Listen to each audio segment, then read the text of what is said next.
I'm Reverend Karen Brammer. I'm a manager for the Green Sanctuary Program, and I'm working with Ali Tharp, who's right now doing our technological wizardry for this webinar. And I think what is going to be helpful to do, Ali, is am I right that it would be helpful if everyone is muted, and you'll do that?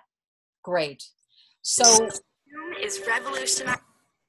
Tonight, I'm going to start us by inviting all of us to focus for a few moments on the people of Houston, Texas in particular, but Texas where Hurricane Harvey will be landing.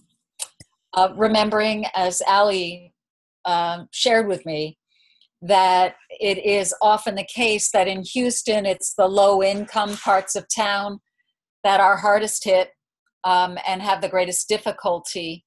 And so I would really like for us to just focus for a moment on this being one of those harsh realities that brings us together. And so in whatever way you connect with the source of life and that which connects us all, please take a moment to do that and send your best intentions and love to the people of Texas, especially on the coast and in Houston, and those who will inevitably be hardest hit and have fewest resources to respond.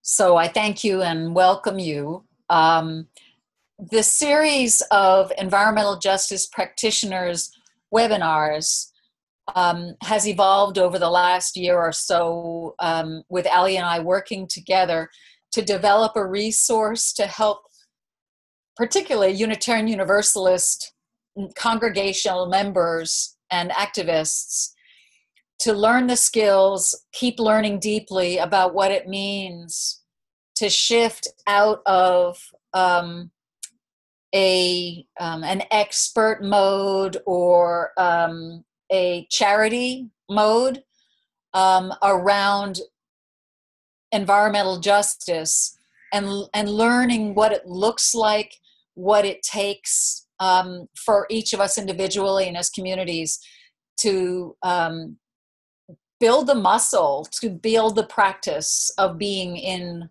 community across very long-standing and very difficult, painful divides and colonization in this particular case where we're thinking about Standing Rock. And so I am not going to spend a lot of time talking. I would just like to say that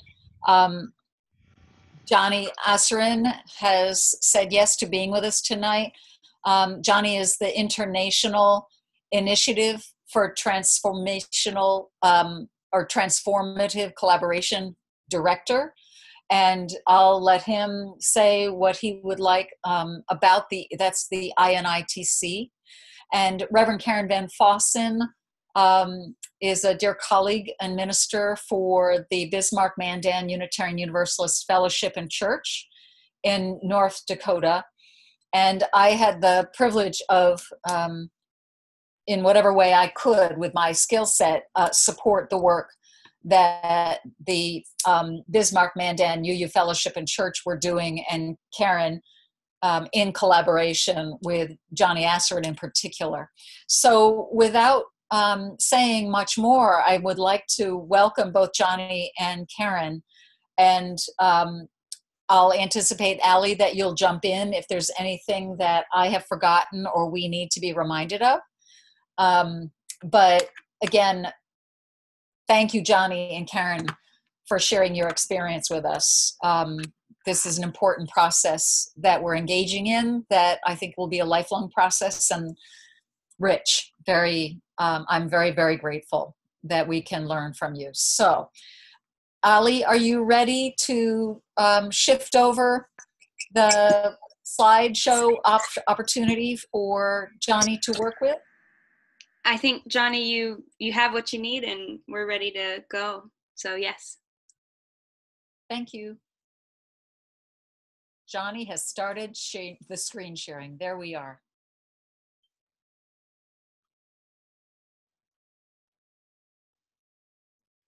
Johnny, if you yeah, Johnny's muted. That's the problem. One moment. Sorry about that. Okay, unmute. You have it, Johnny. And I'll also unmute you too, Karen. Oh, you're unmuted. Okay, we should be good. All right. Well, a big hello to everybody. I don't know about the rest of you. I'm experiencing a little bit of internet disconnect or something, so it's hopefully will be interesting.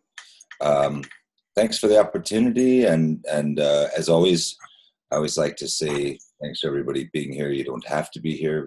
We choose to be, so I'm appreciative of that. I think Karen starts out, so we have our first photo up there, and Karen, it's actually you who get to show or explain what we're looking at. Well, I'll just echo the thanks that Johnny shared to all, Karen, Ali, and Johnny, and all on the call. I could spend the whole time sharing my thanks, so I'll just leave it at that. This is a picture of our beloved Missouri River, which is the river that people from around the world gathered together to protect in response to an invitation by water protectors from Standing Rock Nation and many nations as part of Oceti Sakowin.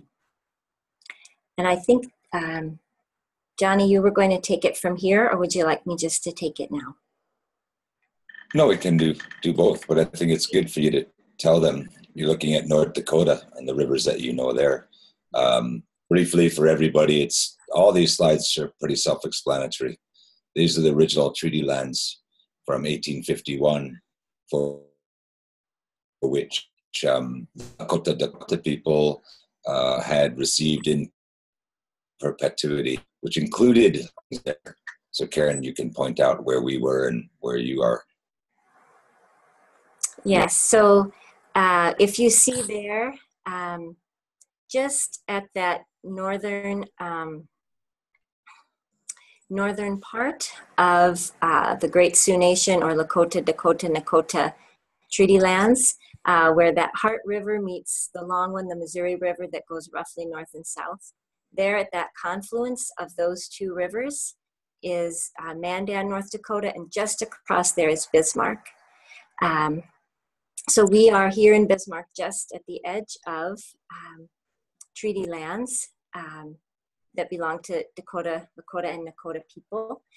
And Mandan is within those treaty lands. And if you go a bit south, where you see the Cannonball River, the confluence of the Cannonball River and the Missouri River, that was the location of Oceti Sakowin Camp and the other water protector camps at Standing Rock and just north of Standing Rock.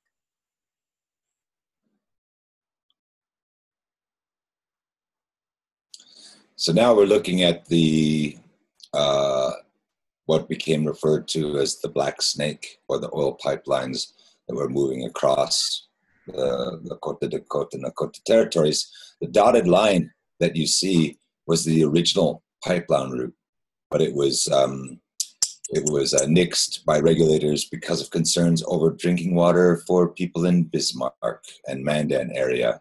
So instead, they dropped it down and decided, without consultation, as most of you know, to move straight across the heart of Indian country and come down. In fact, it goes through Standing Rock, Cheyenne River, possibly to Pine Ridge and other places now with KXL. All of these things are, in terms of environmental and social justice, and ITC, the International Initiative for Transfer, looks to figure out, find spaces where we get to talk about these things before they just happen. Yes. But that's how Karen and I met, because I think she was hitchhiking because she was late for her trip. No, that's not what happened.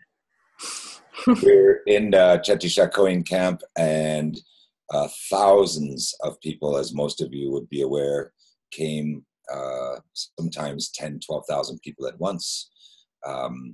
But all of those, now you can see that Bismarck, Mandan area in the top center of your screen, and you only need to move slightly downwards, and lo and behold, there's Standing Rock and the beginning of Great Sioux Nation.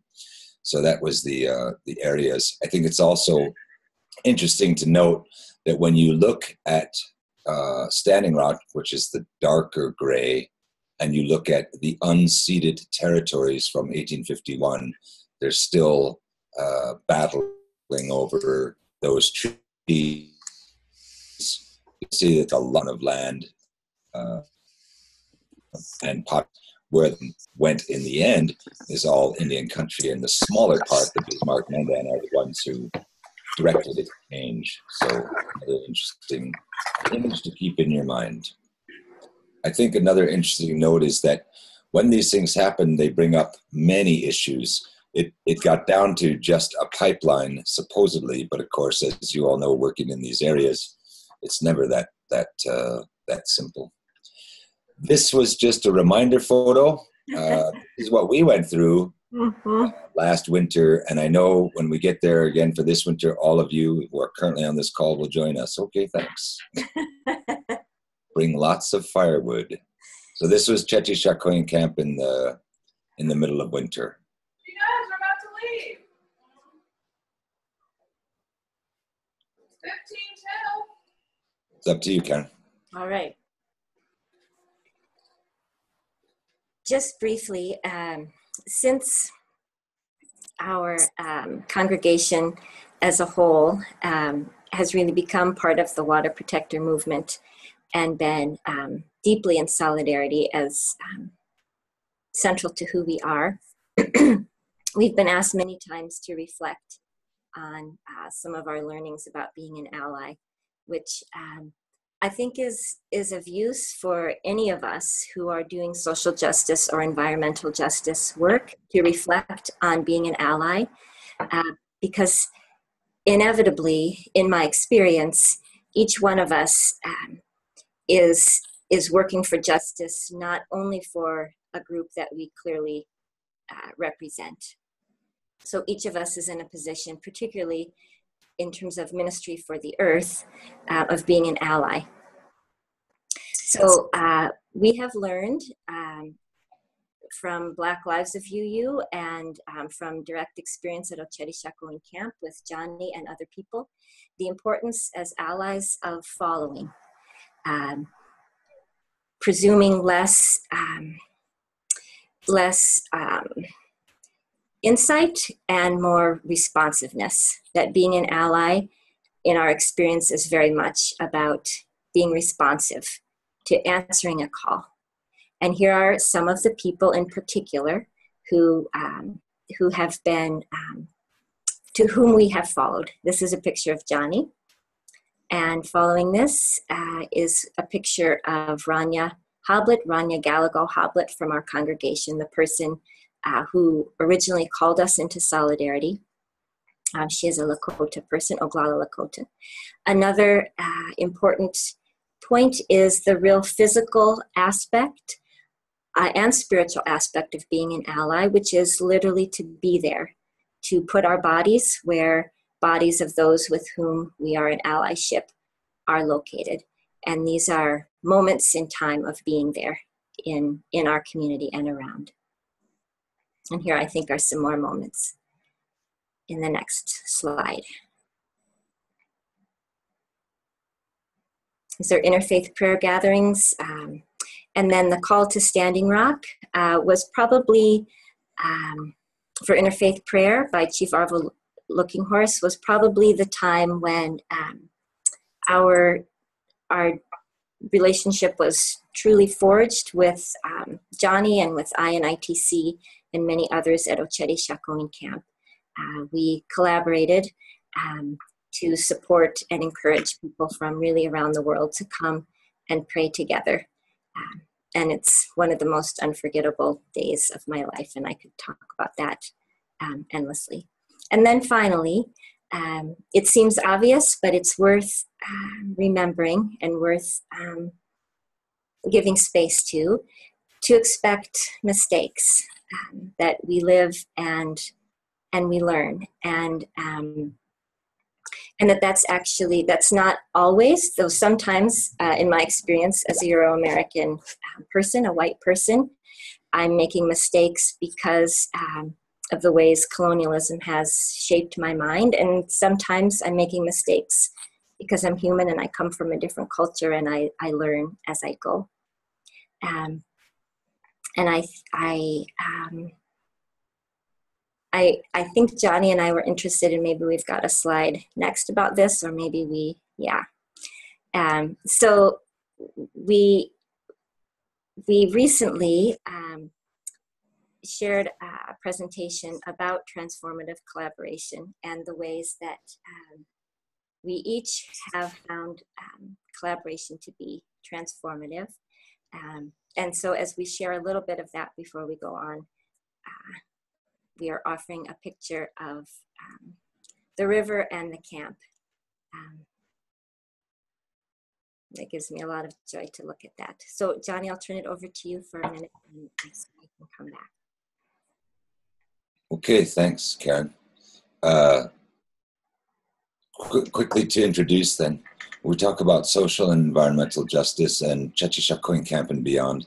And the reason that the focal point became Tshetshe-Chakoin is due to the number of people who became aware and started to interact. As you saw in the title slide, for myself, I was both the Wellness Initiative Director and a General Coordinator, I guess, for 11 months in North Dakota. In that time, people arrived from all around the world, and the ever-recurring question of how do we do things together? How do we work together? How do we recognize each other? How do we help co-define what it will mean in a space to be a human being in those moments when we have those opportunities? That type of collaboration is the foundation of the International Initiative for Transformative Collaboration. We didn't say those things in the camp because we were there for cultural and other reasons, but it's an organization that goes back, has people working all around the world who genuinely want to, through the second arm, the stories and songs of the people, allow spaces where we can get together and collectively go through some processes that help us make those definitions, what it means to be together and what it means to work together. On that, underlying foundations are what we need to find a mindful practice, whatever practice that may be, to accept and identify with each other so that we can look at what we define as knowledge, culture, and practice. If the knowledge is not to put oil under the water, it's probably got to be okay to talk about that in a meaningful manner, where the exchange means, again, we're going to change a little each side. It's transformative, that it means to work together. So that's part of that foundation. And looking at of those three from practice becomes critically important. That importance plays out as we see what a process is versus what an outcome is. And we'll get to that a little bit later too. Quickly, you heard me say now a number of times, you know, the international, it's just the dictionary definition, and common to people's perceptions of what it means to be international. We're talking about trade or law or commerce, corporations. That is one way of looking at it. That's like sharing agendas. In a perspective change, we use the word international because our idea is that we come from many nations. So it was for the Parliament of World's Religions, and we saw people there. So it is for the World's Indigenous Peoples Council, and many other places are talking about Indigenous peoples, but unfortunately still language and understanding of that language. We don't understand the difference in the many nations. So our use of the word is a retaking of it, so that if we get together, no matter who you are or where you're from, you come from a nation, so we then can work international. between our nations. These are based on some very basic, simple ideas, but they get often very complex when we try and describe how we go about doing things, what that methodology is. Essentially, for INITC and in growing partnerships, and particularly with Karen, we're looking at what those commonalities are on what and how we go about doing things, and then form a foundation by which we can understand, how we create space in order to have that process. Many of you would know then what you see here in governance structures, national resource management, are share environmental impacts. And from most of the organizational structures we work with, hopefully this type of language is familiar to everybody. It's the type of thing that you keep hearing, including in the camp, that we needed to have input for ideas, so those ideas would give us the output about our perceptions and our current views, our cultural views inside that institutional environment, what the governance structure was, how we contextualize it, how we could get some outputs, how we could be collaboratively innovative or be innovative in collaboration, how we would integrate outcome-based plans, what social inclusion practice strategy would be, what social justice is, social equity, and all these things on the list. Anybody here sound any of this unfamiliar to you, or does everybody pretty much know this kind of stuff? It's easier if everyone, if anybody doesn't, that's the person who speaks. Okay, that's a pause. I don't hear any voices. So when we talk about working together, and this is the language and the file we're using, we're talking about how it is, what the methods are, what the protocols are, what we'll have collectively, what we'll use in assessment, what we'll do to research the various areas that we are aware of in our own, but possibly not in another community or in another cultural context. So if you're looking at all these words, and they're words that are familiar to you, I got to tell you that that also gets known as something else in our view, and that is collaborative research assessment protocols. It's a bunch of crap.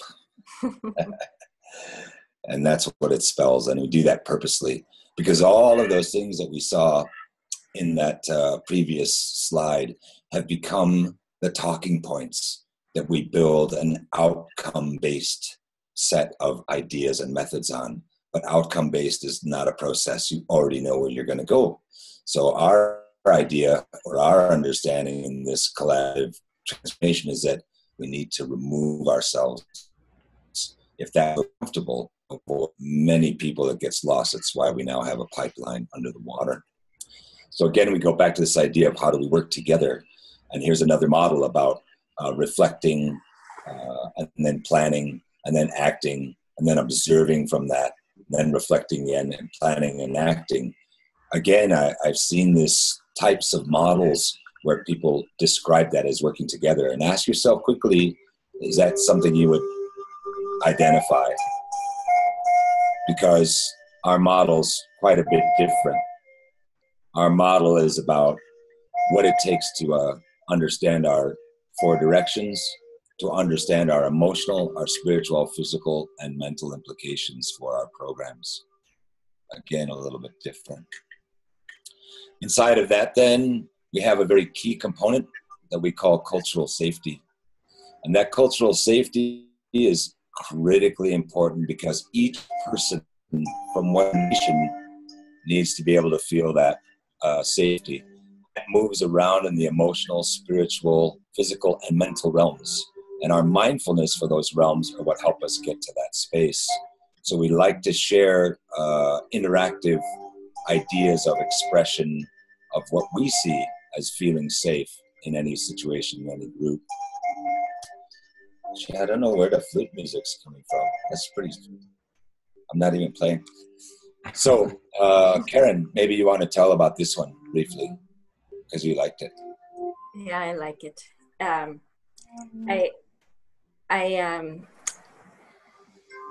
I appreciate very much the ways that being a part of Wacheri Shakowin Camp has given people in my congregation who are Indigenous or otherwise, opportunities to reflect on Indigenous worldviews and be shaped by them, and even in some ways I would say healed by them.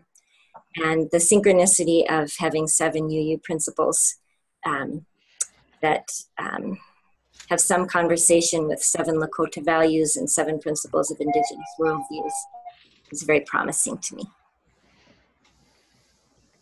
Okay. So, did you want to, everybody can read these on here. This was an understanding that was formed by another group, Aboriginal people in Australia and from New Zealand. And I think it's only key to look at because that was a listing of commonalities that we could agree on what these things were listed, how we saw them. Hey, Johnny, some people are calling in on the telephone, so if we could actually read them aloud, that would help our callers. Okay. So as written by Simpson in the collective, it says that first, in these 7 principles of Indigenous worldviews, which might be described as shared, first, knowledge is holistic, cyclic, and dependent upon relationships and connections to living and non-living beings and entities. Gee, sounds like a Universalist Unitarian thing, doesn't it? But we could argue about that later. Yeah. Second, there are many truths, and these truths are dependent upon individual experiences. Third, that everything is alive. Fourth, that all things are equal. Fifth, that the land is sacred. Sixth, the relationship between people and the spiritual. The seventh, that human beings are the least important in the world. It's an understanding that describes what it means to have relationship with the environment, where that environment is the dominant, and that our task is to find our way within that, not the other way around, which is essentially what we found at Chetishakoin, that on the oil industry and pipeline side, that relationship was unacknowledged. So this is just 7 principles. Each nation, of course, has many principles, and this is the putting together of a few. So let's continue quickly and say then, what are aims and objectives if you're looking in that mindset that says there has to be an outcome? Because we see this all the time, and for us, in our methodology, we like to point out that if you read down these things again and you're shaking your head like, oh, that makes sense, we find it disingenuous and a bit of a trap. Because if we're listed here to build sustainable relationships with national and international stakeholders, to explore current knowledge and the myriad of manners and methods of expression, both traditional and contemporary, to identify barriers to participation and describe genuine collaboration, and last, to undertake a range of community engagement activities to define support models, strategies, and frameworks in order to address barriers to participation in the sharing of experience, knowledge, and practice, as listed above. If all of that sounds really reasonable to you, which to most of us, I think, including myself, it does on paper, I have to tell you that, again, it loops back into a predefined outcome-based criteria that often does not take into consideration the process needed for each of us to figure out what it means to be human beings together, and it's really that simple. In fact, one of the underlying foundation methods of INHC is very, very, very simple. It just simply acknowledges that if we don't make a space where we can get together and do these things, they will not happen. Pretty simple. So our idea is to try and make and help create that space.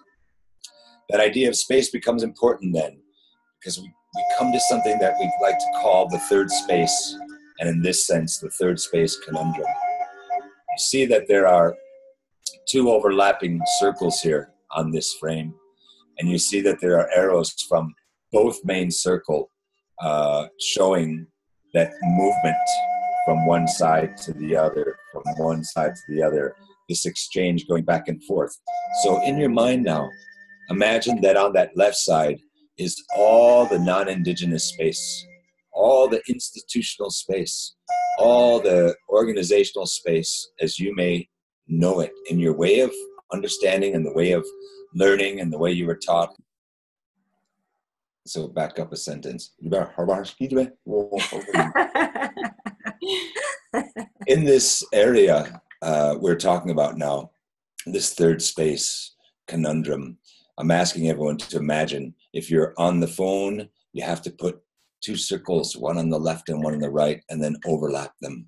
And in that left side are all ideas from mainstream society that is defined from Eurocentric ideologies since arrival, what it means to be a human being.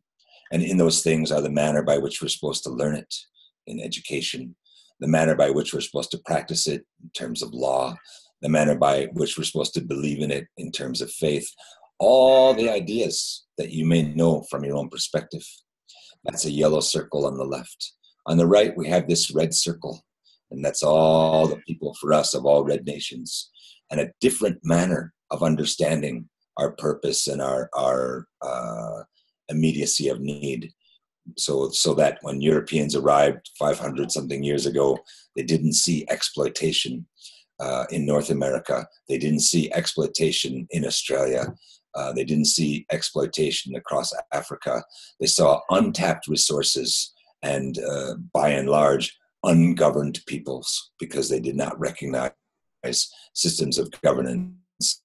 And therefore, through many activities, as well as doctrine of discovery or going even further back to papal bulls in the early stages, any of those ideas didn't accept that there were people living there purposely, with purpose, with intent. So if you see those two circles, they were vastly, vastly, vastly different in their manner of creation and in their manner of growth and in their manner of experience. But when they came together, they began to overlap. And in that overlap, now I ask you to imagine that when we overlap our two distinct senses of what it means to be a human being and how it is we go about doing that, we actually do make this overlap. Often people call this collaborative. Often people call this exchange. Often people call this sharing, but it's not of the complete circles of each side. It's only an overlap. The difficulty or the conundrum arises when within that overlap, we start to redefine, and we now redefine a whole universe where we're doing things collectively. But in fact, when you look at this diagram, you can understand that lots of pieces are kept out. They don't actually get to them. Maybe some people, maybe some thoughts, maybe some ideas, but the whole sense of one circle and the whole sense of the other circle doesn't actually, you'd have to stay and practice and learn those things, whether you're from Tibet or India or North America or any of those places. So the conundrum is that, and the caution, I think, is that we often redefine a whole universe from a very, very small piece of what those things are. And I think in terms of everybody who's on this call, we can recognize how significant that is, because here we are 500 years later, and there we were at Tiohtià:ke, asking to be heard, asking to have a right to a conversation about what could be catastrophe for everybody, much less just the 28 tribes that live along the Missouri. And I like this one because we went to a conference where we were talking about this, and this is where they had me. Their environment was built on a circle that I recognize it as a circle, but not exactly the nature of one that I probably feel that welcome to or want to go to, which is to be in that circle.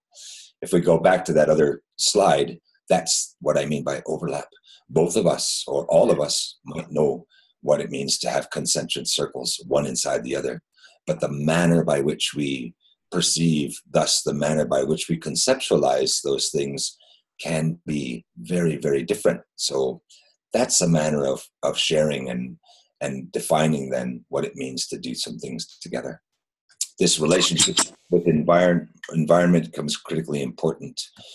And all of the things we're speaking about reside within another area which is key to the process for INITC, for Stories and Songs, and with our collaborative partners, and including Karen.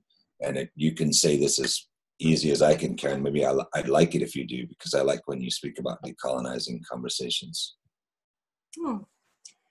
Well, in our congregation, and we've got at least one person, Adam, from our congregation on the call, we understand decolonizing for anyone of whatever backgrounds we come from, to be a profoundly healing process.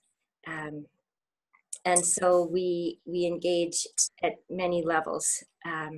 So there's decolonizing of ourselves, and decolonizing of our relationships with others, with nature.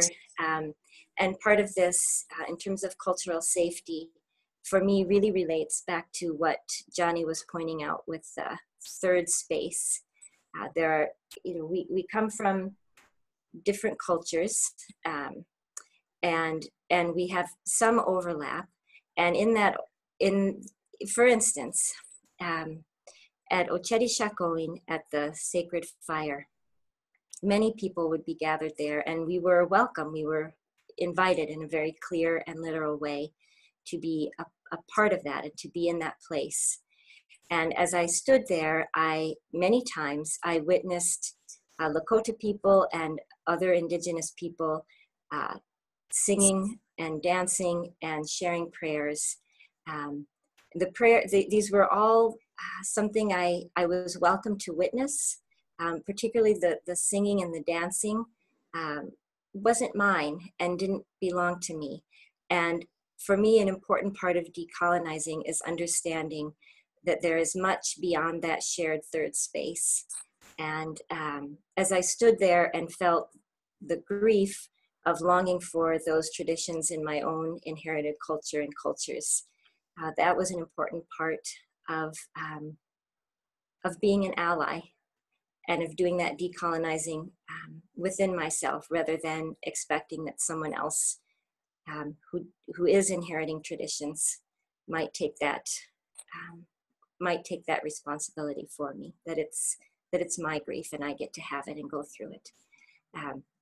So there are many levels, many circles of decolonizing, that it's very healing and profoundly spiritual, not to mention rooted in social justice to be a part of. Thanks, Karen. Excellent. Because I think that's a key part, which we mentioned before, that there are these directions that all work together, and co-defining how we understand them or how we don't understand them becomes a real part of as Karen was saying, having interfaith and spiritual growth and understanding, but understanding that is rooted in social and environmental justice, because all those things belong there. Quickly in this diagram, then, everything moves around constantly. Our ability to be in this shared space, in this circular,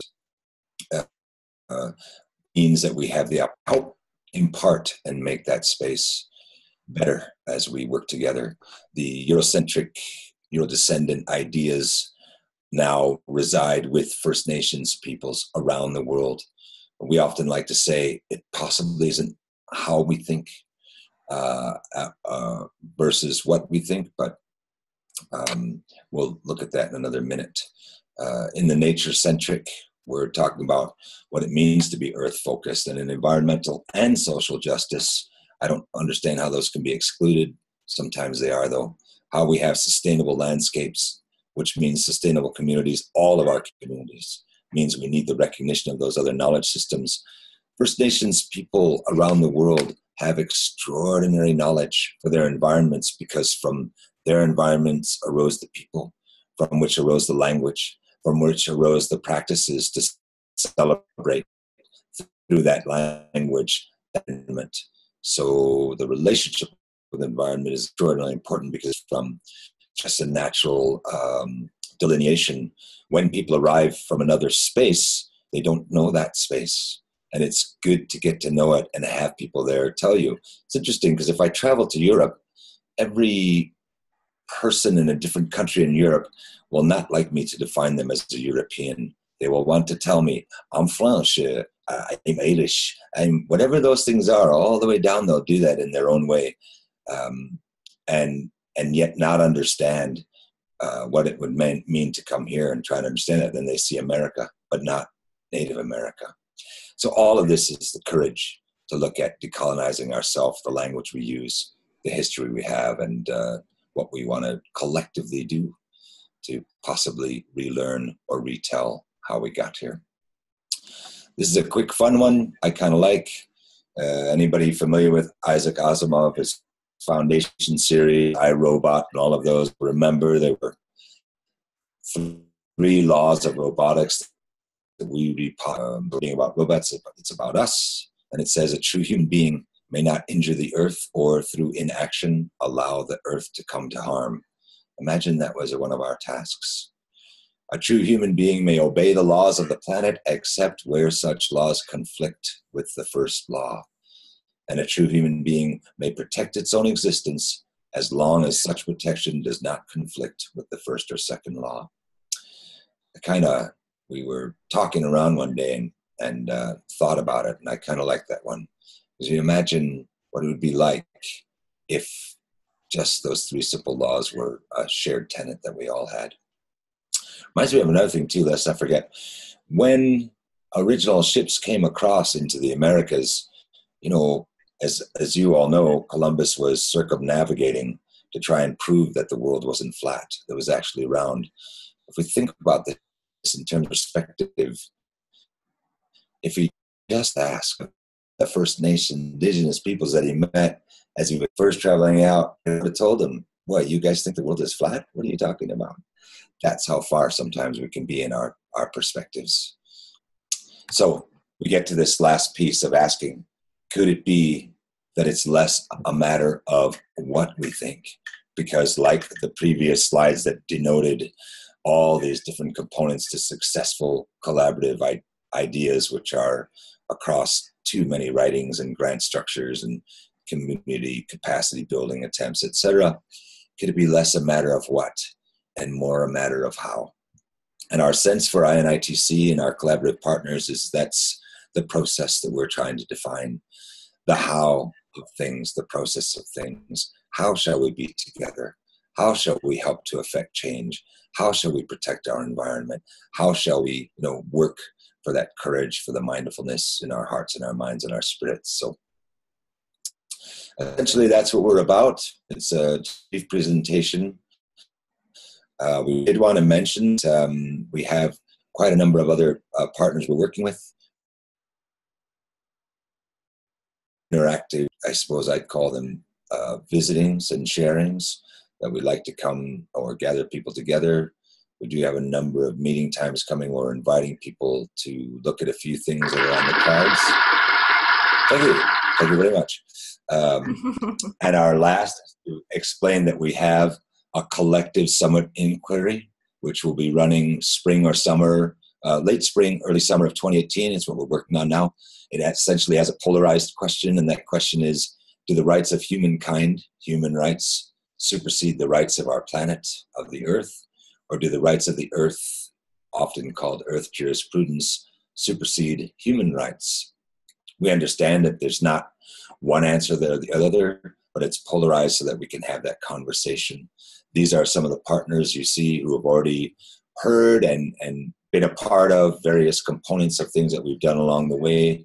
It's a growing list. I recently returned from the annual Peace Convention, and I know that across they're interested in being our collaborative partners together.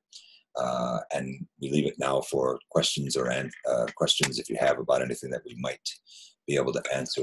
Let me just quickly say up about this slide now. When we look at that, our rights of humans, which guided what happened at the pipeline at Chetishakoin, because the rights of nature were never heard. All that was heard were the rights of each individual to be there, or the pipeline company to make profit, or the state to decide over the counties who should make the decision. We never heard about what the rights of the earth are. But in the Lakota, Dakota, Nakota people's gatherings, that's all we heard. What the rights of that water were, what the rights of the earth were. So some very, very wide gaps still to try and close here in 2017. Thank you for your time and your attention. Thanks, Johnny. I'd like to just name some of the entities whose logos are here for those on the call. Pacific Western region of the UUA, the Mid-America region of the UUA, the UU College of Social Justice, Minnesota UU Social Justice Alliance, and Standing on the Side of Love. Logos are here in solidarity and allegiance with INITC and Stories and Songs of the People. And I would just add to so much of what Johnny was saying. As we came together at camp and locally, we certainly came together to stop a pipeline, and we learned that in order to stop a pipeline, or in order to do any of the things that we long to do, we need to learn how to live with one another. And doing this work with INITC helps us create, in my experience, processes for doing that, which sustain us, I think, spiritually, mentally, physically, and emotionally. And it's an honor to be a part of that work. Thanks, Karen. So at this point, I will unmute people. So if everyone would say thank you, and or however you want to express gratitude, and then also we'll move into dialogue and questions and answers. Okay, so I'll unmute everyone and then try to find people who are listening to the television and mute them. Well, Johnny, thank you so much. And Karen, it's wonderful to know about this collaboration that you made together, and it's ongoing. It's not just event-based. It goes on into the future. So it's heartfelt work.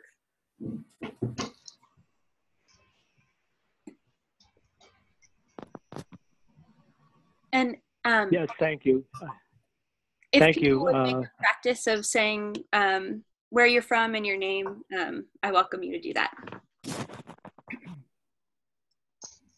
All right, I'm John Andrews. I'm from Eastern Long Island, New York.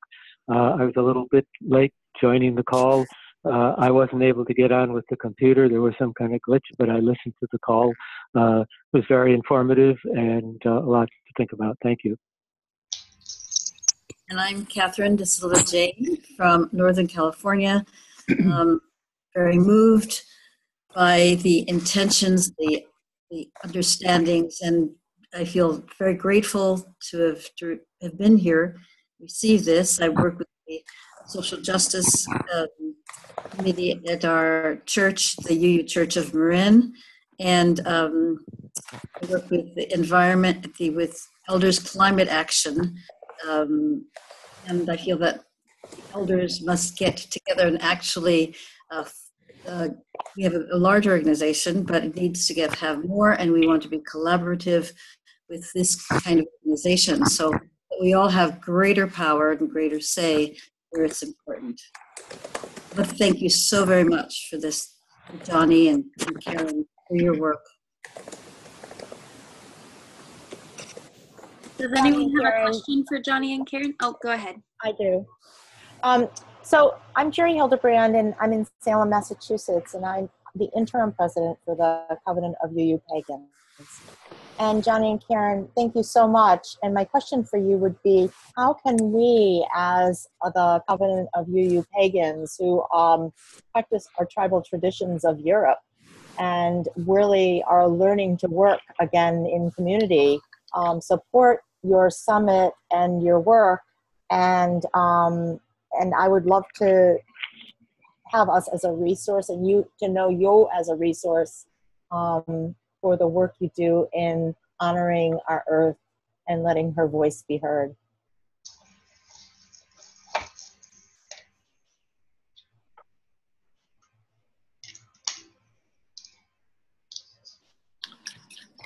Go ahead, Karen. Go ahead, Johnny. No, go ahead, Karen. All right. We'll just go ahead. Thank you, and thank you all. I think there's a caller also who had hoped to say something, and maybe it's a 631 number. Maybe we can get to Go that. ahead. Yeah, go ahead.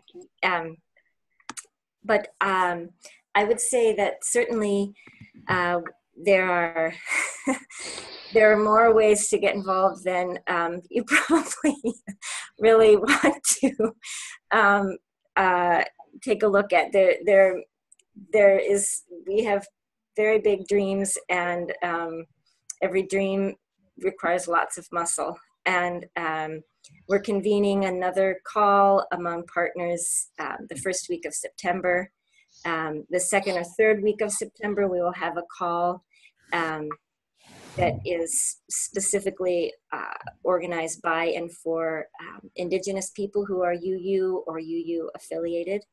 And certainly there's lots of help that is needed when the summit comes about. We're intending for that to be outdoors. And much like Ocheri Shakowin Camp, with the benefit of more time to plan and without the benefit of global attention. Sure. And we're also hoping to put together a pre-summit this fall, schedules permitting, to anticipate, to ground ourselves a little more in the work and anticipate the spring-summer summit. I'm certainly open to having further conversations with either of you about it. We have a very large network to reach out to, and I know many of our members were at your camps over the time that you were there. So. Okay, thanks. That's excellent. If you could just send me a list of all of those members, because I never did get their $20 camp entry fee. And I'll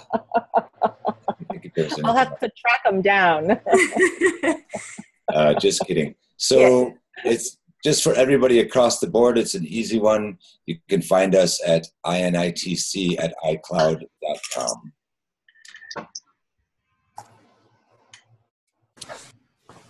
If anyone didn't know why Johnny's joke about the $20 entrance fee was so funny, we can make sure that Allie and Karen get that out. It would be a violation, really, of Lakota traditions to charge people to come in that circumstance, and there was no way anybody could keep track of all the hundreds of thousands, really, of people who are coming and going.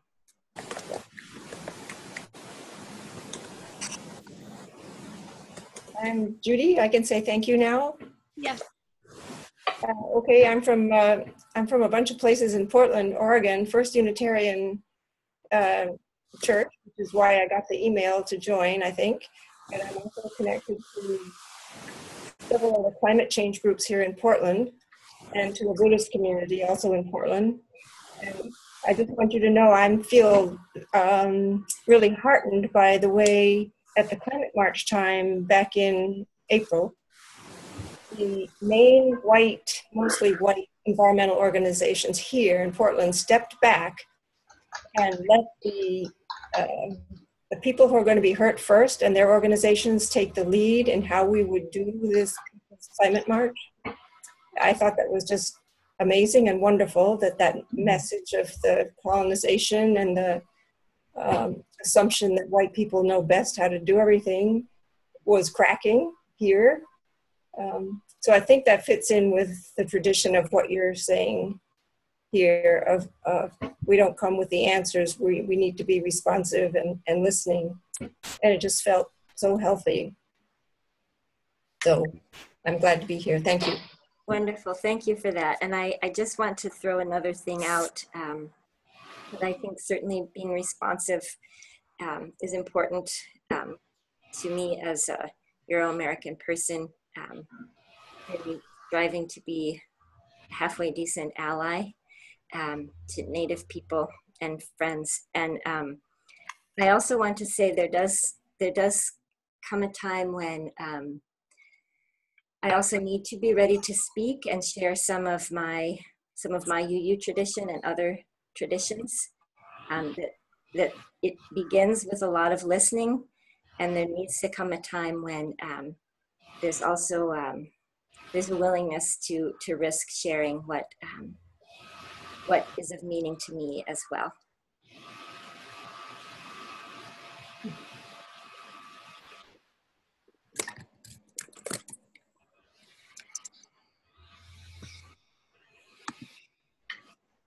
Any other questions? I have one, if I can. I don't know if you can hear me or what. Yes, we can. Okay, my name is Robert Desmarais. I'm from New Orleans, Louisiana, with First Church UU here. We're fighting our own pipeline in South Louisiana. The same company wants to build one through our beautiful Atchafalaya Bay. Senator Mary Landrieu assures us that it will never leak. And we're imitating what happened in North Dakota. We're trying to avoid some of the threats that we had, but we know we sent 2 of our sheriffs up there to keep order, as they like to say. And we've had a lot of difficulties. I learned a lot today. You put into words thoughts that I have. And I feel now the need to empower myself more by learning that vocabulary better.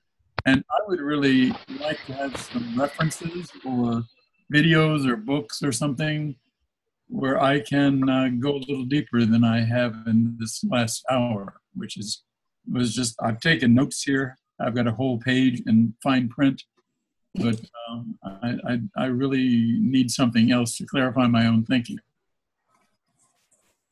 Hoping you can do that. Yes, we do sell copies of all of our speeches. I'm just kidding. Yeah, a number of things. I'd like to tell you that we're very aware of your situation. So we have a Water Protectors Alliance that's been building and haven't formalized because sometimes it's difficult to allow that process to run its, the course that it needs to run in order for us to see where all those rivers do actually come together. In fact, an invitation from someone to so INITC is going to work at trying to do that. And we have a lot of arms at the moment. We have a indigenous media group that arose from Chechichakoin camp that can give you lots of information. And yes, I put my contact up, or the INITC contact. Please contact us at any time, and happy to send you other materials to come and visit. Also, I have an uncle in New Orleans, so I know that he was talking to a number of the Universalist Unitarians there, and I don't remember the woman's name, but evidently we're not too far from being a bit more collaborative, and if we can help you in any way, we will do that.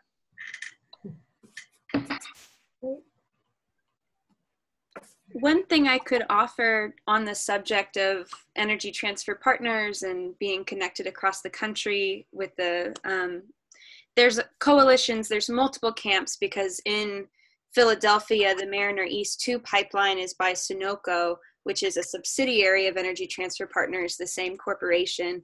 And so we see a lot of resistance there with landowners and a tree sit that's been ongoing a very long time. And then the situation in Louisiana is also, even though the pipeline hasn't started, the people organizing against the pipeline have been targeted by front groups trying to discredit them on social media and things of that nature. So September 8th and September 9th are days that groups who have been resisting Energy Transfer Partners across the country are having a day of action and asking other people to do anything big or small in solidarity and in resistance to their continued web of infrastructure for fossil fuel extraction around the country.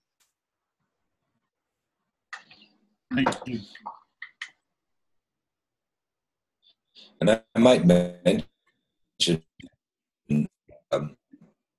the reason we mentioned the summary audience, it's an inquiry. So we're asking people, and you don't have to all be able to make it, but we'll be asking to send someone, you know, in the old way, send a representative, send someone who best knows, like Ali was just speaking, send whomever it is that can give evidence to the High Council that we have arranged to be there for those days, because all of those things, again, we'll put back out so that everyone gets a chance to see it in forms of audio, documentary, film, etc. So in the midst of the time, we help each other, and then comes those days we can all get together and give that collective thought and energy and evidence.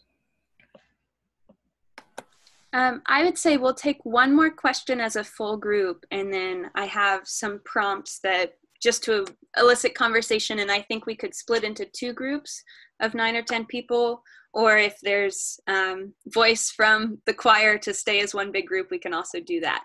So one more question, an open question from anyone on the call.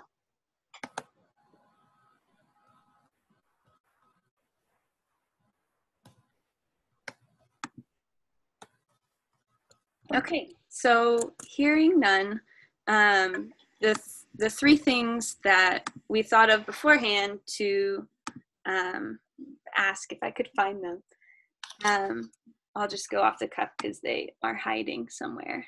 Here we go. So in the reservation for the call, we asked a question of what people are most wanting to know and urging to hear and talk about. And so the response was mostly that people want to hear stories from others about instances of UU and Indigenous collaboration, and hear those stories in order to learn from those stories. So we wanted to open up some time for that. I know at least one person on the call has like lots of stories about UU and Indigenous collaboration, Beth out in Bellingham. So that's our first thing. If this is something that you're doing right now, or have stories from collaborating between your congregation or your cohort of UUs and Indigenous organizations and nations, please share your stories about that. And then the other thing people mentioned really wanting is more educational and training or spiritual resources. And so if there's anything that made a real difference for you in how you think, or helped you to build bridges for collaboration, please just lift up some of those things, as Robert has already mentioned, wanting to know. And then lastly, if there's any aha, like anything really that you're taking away in this moment that inspires how you're thinking about going and collaborating as a Unitarian Universalist with the INITC and other groups, then this is also a space to share that. So we're down to 16. I'll just see, is there a preference from everyone if we want to just stay as a group of 16 or split into groups of 8 to allow more time for more people to speak? I would prefer staying together myself. Okay, I'm seeing multiple nods for that. Okay, so we'll just stay together as a group, and we'll start with stories of collaboration from anyone on the call.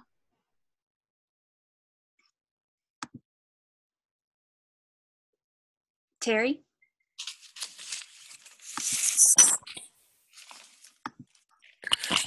I would just encourage, I was at Ocheri Shakwi camp for over 4 months, and I would just encourage people to hold the intentions of what they want to see happen very present as much as they can, because I think that's something that we saw again and again at camp, is the power of positive intention and prayer, or however you want to phrase it, to come together. So that's it. Thank you. I can share some things from Bellingham, Washington, Beth Brownfield. in 2007, Lummi Nation hosted the canoe journey here. And in asking James Hilaire, who was the cultural chair, if they needed any help with volunteers, services, or contributions, he said yes to all those things. And we said that we wanted to have a special event in Bellingham to honor Lummi Nation for hosting up to 10,000 people over a 6-day period.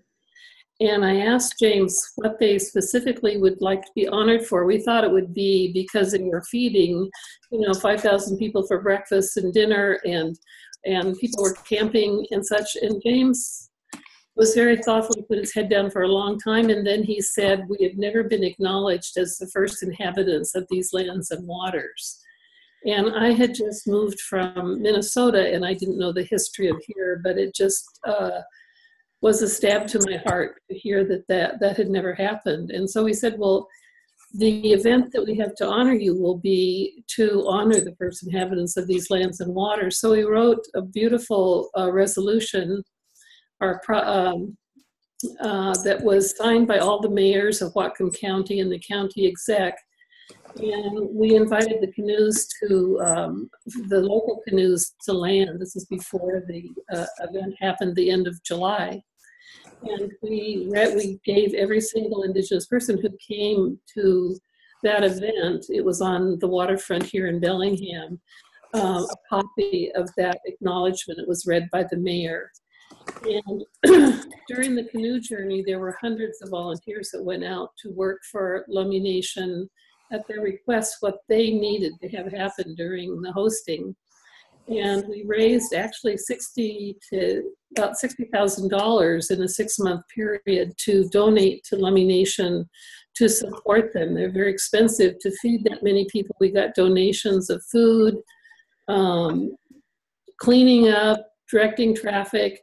And it was the first time really in the history where our two communities had come together and worked together. And it was at the, invitation of Lummi Nation, and they were just shocked that there were people in the community that wanted to do that and wanted to support them. And then we had, in succeeding years, we had 4 others. We called them Canoe Journey Days, which was the same thing, the reading of that resolution. But what it did was open up people's understanding, appreciation, going both ways. And we have a Native American Connection Committee in our fellowship. And what we do is just listen for what is needed. If it's to support the Northwest Indian College, the Cedar Project, the Lummi Youth Academy, the Totem Pole Journey, and I think all of you are aware of the coal terminal that was proposed for this area. And Lummi asked us if we would help them research the religious leaders in the area so that Jewel James could talk to them about a resolution that he wanted them to be in solidarity with original nations and peoples in this area. And so we did that, and they came to our congregation to speak to the people. We got about 90 different representatives from different religious affiliations, not just Christian, but many different affiliations. And we also asked them to speak to the activists, because the activists were the ones who were interested in really working with Lummi to defeat the coal terminal. And we were given Memorial Day, and on Memorial Day, we thought no one was going to come, but we had 86 religious leaders come. We had over 200 activists come that represented 44 activist organizations. And from that, Lummi took the lead to fight the coal terminal, and the rest of us from the religious and the activists worked with them to support their leadership. So those are pretty profound experiences. It has had ripples in our relationship over the years that these things have happened. So we're trying to connect Unitarians throughout the country that are working, especially in the Pacific Northwest District. Deb Cruz is active in doing that from our congregation. So lots of different things, and everything that Karen and Johnny have been saying about being respectful, listening, taking leads from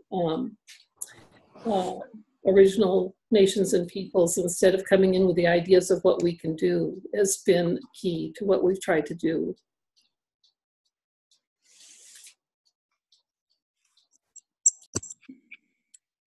This is Karen Brammer. Because I talk to congregational leaders around the country who are really feeling like this is brand new for them, that their congregations don't have a long track record or even a short one of getting through the discomfort and the guilt and all of those other feelings, and our isolation in our cultures, that they're working hard, they're experimenting, figuring out how to make those connections. And I would just like to invite some of you who I know are in this phone call, and you've been so brave in your home communities to start this work, to start the conversation. And I would love for you to not compare your work to the work of others that has been so much further along. But if you'd like to venture into sharing some of what you've been trying to do in your own communities, I know I'd love to hear it. And I think probably the rest of us would be encouraged to hear what you're doing as well.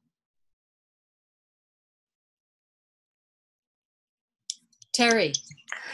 So I actually have a favor to ask of people that ties into what you're talking about a little bit. And that is, if anybody has a connection with Amazon, I would love to know that, because having done a lot of supply sourcing at camp, we often had people come who developed a special connection with somebody in camp, and they wanted to continue to support, let's say, Winona's Kitchen or something like that. And Amazon already has a bridal registry concept, which we could play off of, so that, let's say that you, Karen, want to support Winona's Kitchen, and you know that I'm on the ground and you want me to help deliver things to her, but we need to have a mechanism of getting it to her. If you morph the bridal registry concept so that it comes to, say, Karen Van Fossen's house, but nobody knows that, she's essentially like a locker, then things could be delivered to her. I could go and see that it says Terry, Winona's Kitchen, pick it up, bring it to camp, and deliver it. And it would be really efficient, and we wouldn't have to ask the people on the ground to handle money, so that, you know, then let's say all the other people on the screen are donating specific parts to the camp. They know that, you know, I've bought a pot, I've bought, you know, a gas tank, whatever. And it just really would make it move much more efficiently. So they already have the key components to make this happen. I just need somebody in Amazon who could listen to that and hopefully make it happen. So if anybody knows anybody, I'd love to have that contact shared. That's great, Terry. Karen, why don't you share what you're doing in New York in collaboration with other congregations? Oh, my congregation I serve part-time is in northern Westchester County in New York State. And we have no experience of collaborative relationship, only of donating.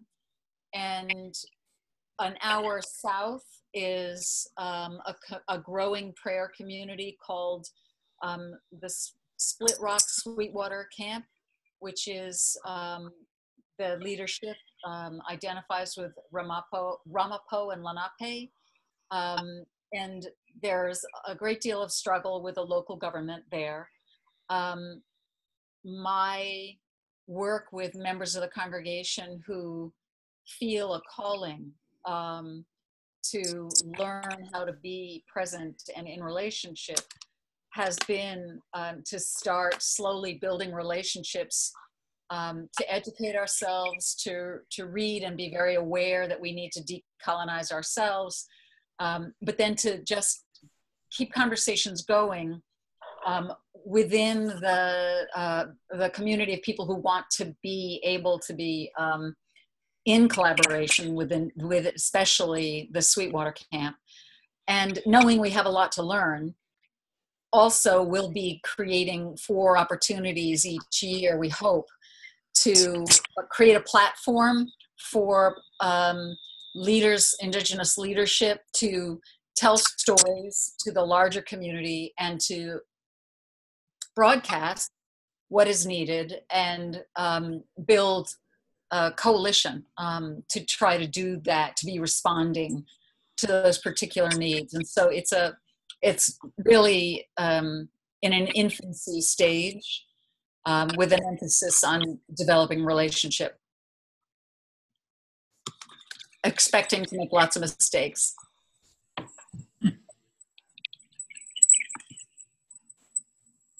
John, are you there?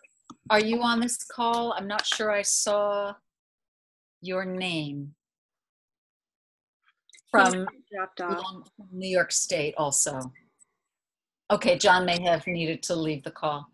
There are a number of congregations who are really trying to be brave and trying to get over our own anxiety about making mistakes and not knowing things and getting present.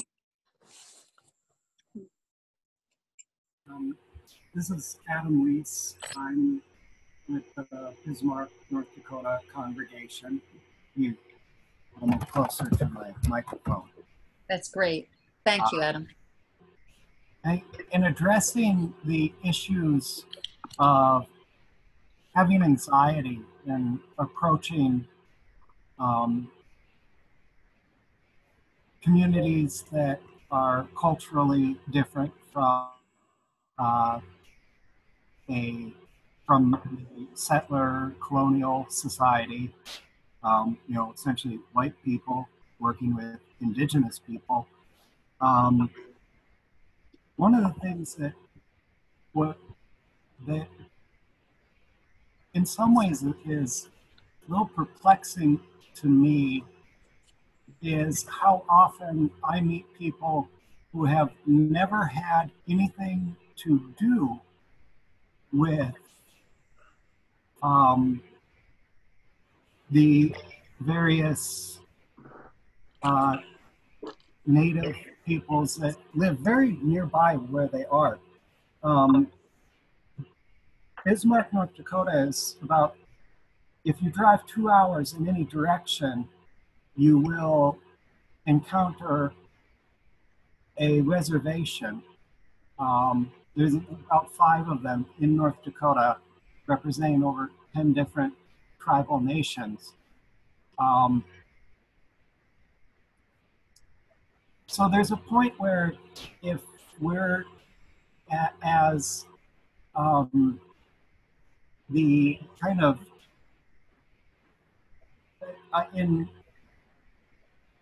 if we don't understand to some extent people who have been our neighbors since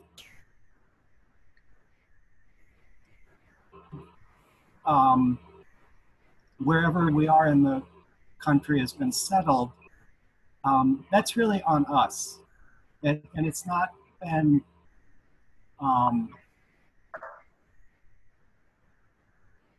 there's almost always plenty of opportunity to get to know communities where we'd like to be working with if we're on this call. That we're we don't have to wait till there's something like Standing Rock with their camp with tens of thousands of people to show up and say hello. And you don't have to jump in so head first all the time. Go to a public event that you're invited to. and show up there. And it's something that,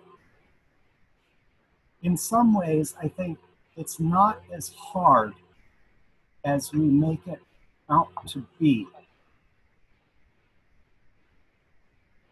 Just go and talk to the people who you live with. And I think that a lot of the problems that we have resulted from us never having done that.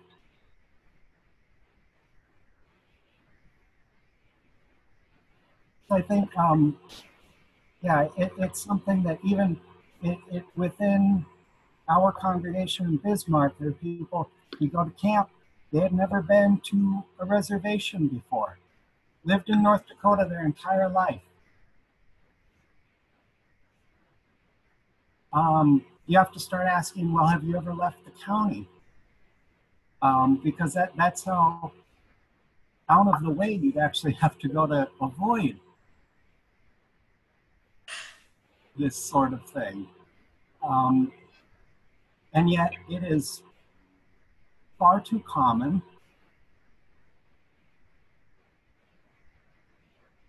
So I think we can just, there's, you know, your anxiety about it, and some of it is kind of like, you know, just swallow it, breathe a little, and go. Because when it comes to it, especially indigenous communities have far more intelligent reasons to be anxious about interacting with, say, a predominantly white congregation, and they'll still do it.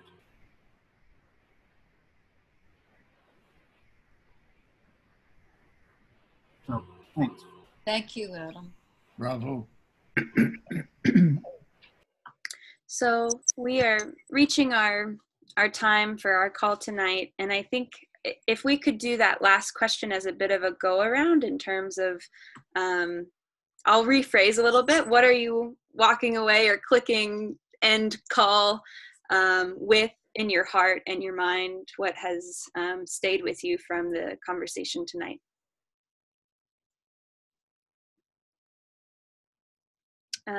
And Johnny, I'll ask you if you wouldn't mind kicking us off with a goodbye go around.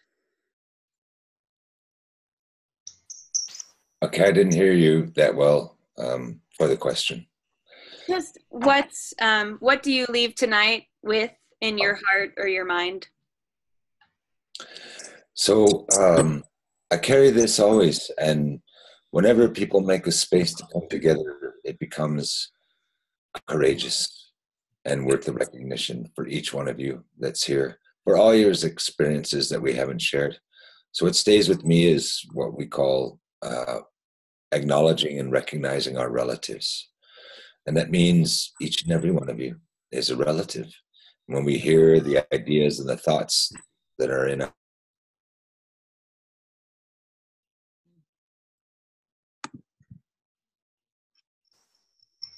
maybe address in these last 4 or 5 people, that we have to make that effort to make the space, and that it takes the courageous actions of everybody who comes to that circle. So if I leave with anything, it's recognizing more relatives.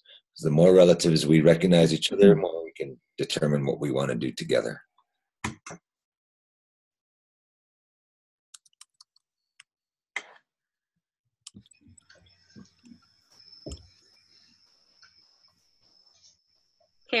Karen? I think Irene is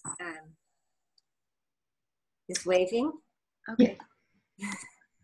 I think that what I am going to be pondering for the next couple of days is this statement that contrasts what we think with how we think. As I meet people of all walks of life, I'm going to be thinking about that a lot for the next few days.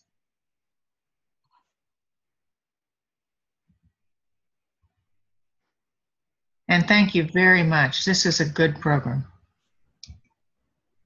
Terry? Hi, this is Terry. I'm with the Unitarian Universalist Congregation of Gwinnett County, Georgia. And actually, I just got the notice to sign up for this webinar series a few days ago, and I didn't have any expectations for tonight or didn't know much about the subject matter.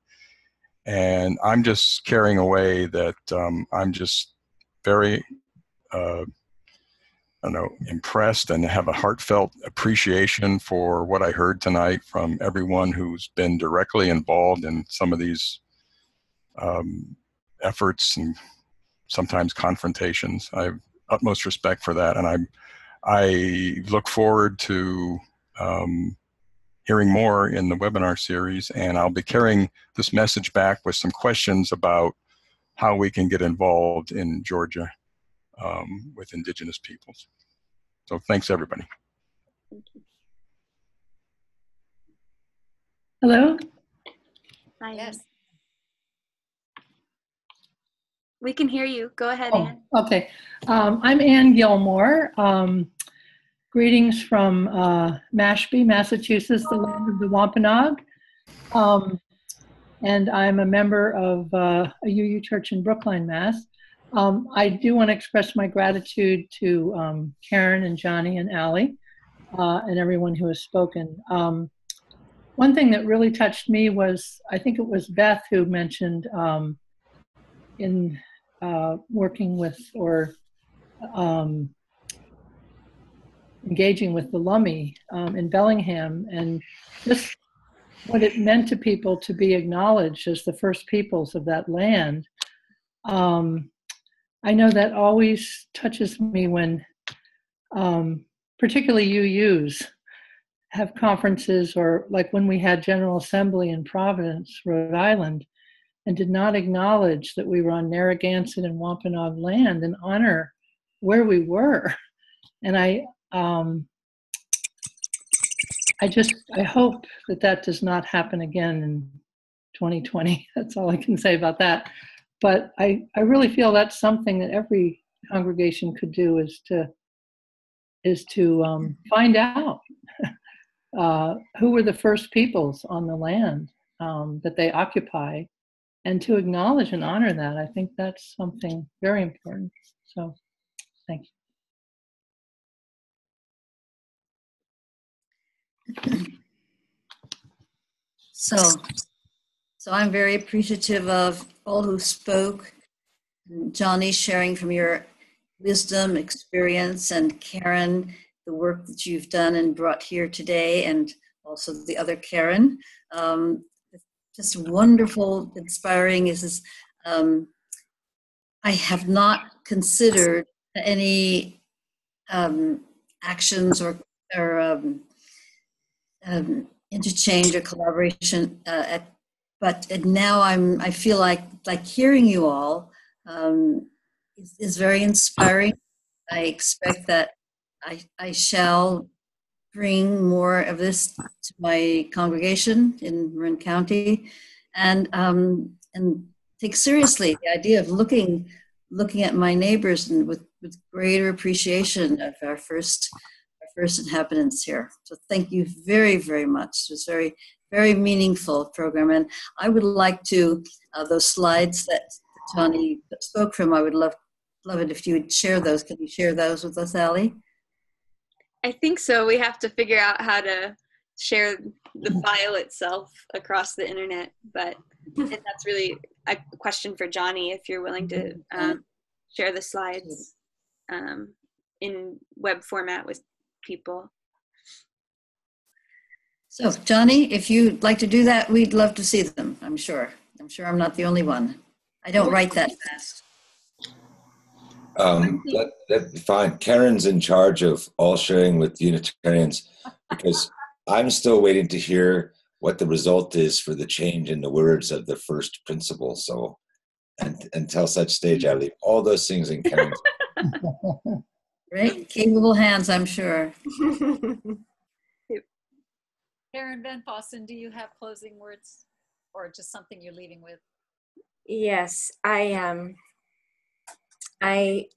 find this work that we've been speaking of and also engaging in together tonight to be deeply healing.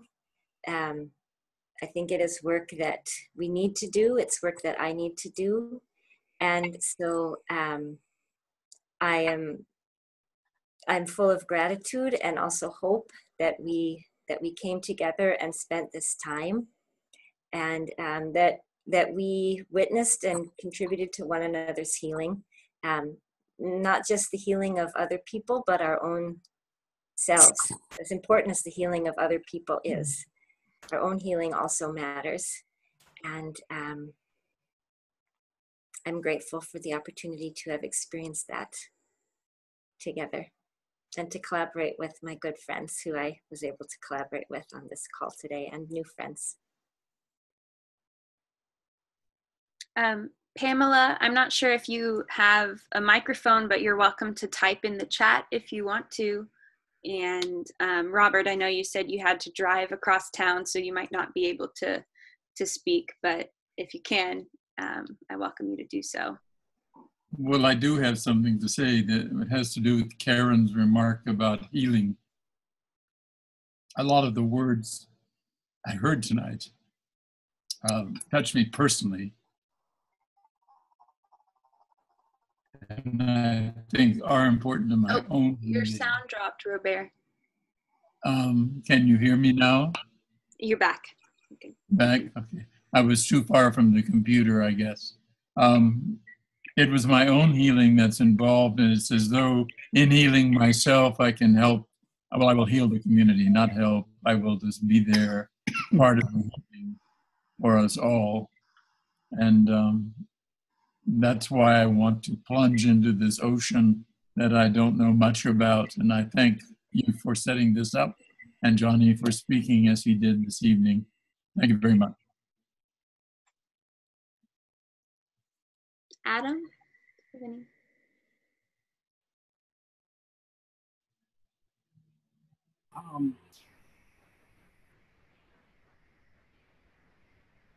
I always really enjoy when Johnny and Karen get together, which I get to see fairly often, even if they are laughing at a bunch of jokes that are just between themselves. But something that always comes up is this process of learning to be human, and we do that together. And we do that in the context of where we're situated culturally, socially, economically.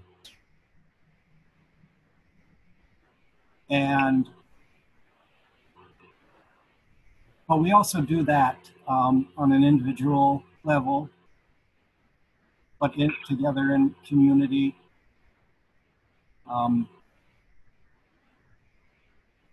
I think that being mindful of that process of it actually happening, rather than coming up with a really good description of it that you're comfortable with, you're not going to be comfortable with the process of learning to be human. I don't think anybody ever has. But being mindful of that, I think that's just need to keep on. How about you, Ellie? I walk away with a lot of gratitude, and just this moment with all of everyone's pictures on my screen, what my heart is saying is that this is what the Environmental Justice Practitioners Network was founded to do, to bring people together for this kind of conversation. So I have deep gratitude for all of you and for this shared time together. I am tempted to request that I can take a screenshot of everyone, if you wouldn't mind.